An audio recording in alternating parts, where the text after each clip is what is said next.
محترم ناظرین، وطر کے مسائل کے بارے میں کچھ باتیں عرض کروں گا کہ وطر کی نماز کتنے رکعت ہے اور وطر کی نماز وقت کب سے کب تک ہے اور وطر کی نماز میں دعا کب پڑھیں۔ تو سب سے پہلے سمجھتے ہیں کہ وطر کا معنی کیا ہوتا ہے۔ وطر کا معنی ہوتا ہے طاق کے، جفت کے علاوہ جو جفت نہ ہو، جیسے 1، 3، 5، 7، 9۔ اور وطر کی نماز جو ہے یہ سنت مؤکدہ ہے۔ اللہ کے نبی صلی اللہ علیہ وسلم نے پوری زندگی میں کبھی بھی وطر کی نماز کو نہیں چھوڑی ہے۔ اس لیے وطر کی نماز کوئی انسان کو نہیں چھوڑنا چاہیے۔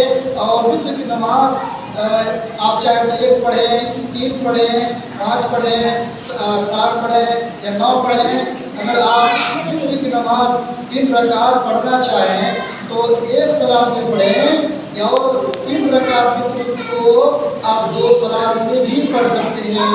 2 رکعت نماز پڑھے پھر سلام پھیر دیجئے، پھر 2 رکعت 1 رکعت پڑھیے پھر سلام پھیر دیجئے۔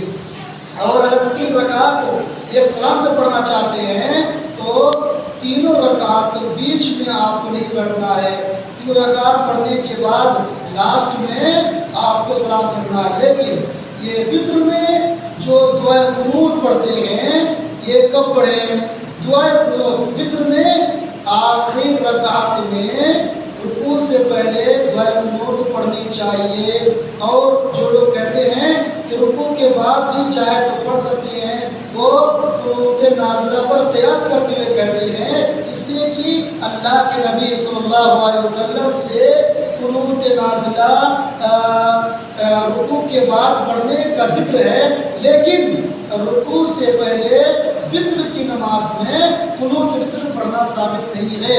ہاں صحابہ کرام میں ثابت ہے، اس لیے پڑھنا چاہے تو کوئی انسان رکوع کے بعد بھی دعائے قنوت پڑھ سکتا ہے، لیکن افضل یہ ہے کہ رکوع سے پہلے دعائے قنوت پڑھی جائے اور بغیر ہاتھ اٹھائے ہوئے پڑھے اور سب لوگ پڑھیں۔ اور وطر کی نماز وقت جو ہے وہ عشاء کی نماز کے بعد سے لے کر کے فجر کی نماز تک ہے، یعنی اس درمیان میں جو انسان چاہے وہ وطر کی نماز پڑھ سکتا ہے۔ اگر کسی کو خدشہ ہے، ڈر ہے کہ وہ عشاء کے بعد سو جائے اور رات میں وہ بیدار نہیں ہو پائے گا، تو عشاء کی نماز کے بعد ہی وطر کی نماز پڑھ لے اور اس کے بعد سو جائے۔ اگر کوئی انسان عشاء کی نماز کے بعد وطر کی نماز پڑھ لے پھر رات میں بیدار ہو جائے اور اس کا دل چاہتا ہے کہ کوئی نفل نماز پڑھے، نوافل کا اہتمام کرے، وہ پڑھ لے، لیکن وہ پھر بعد میں وطر کی نماز نہ پڑھے۔ اور وطر کی نماز سب سے لاسٹ میں پڑھنی چاہیے،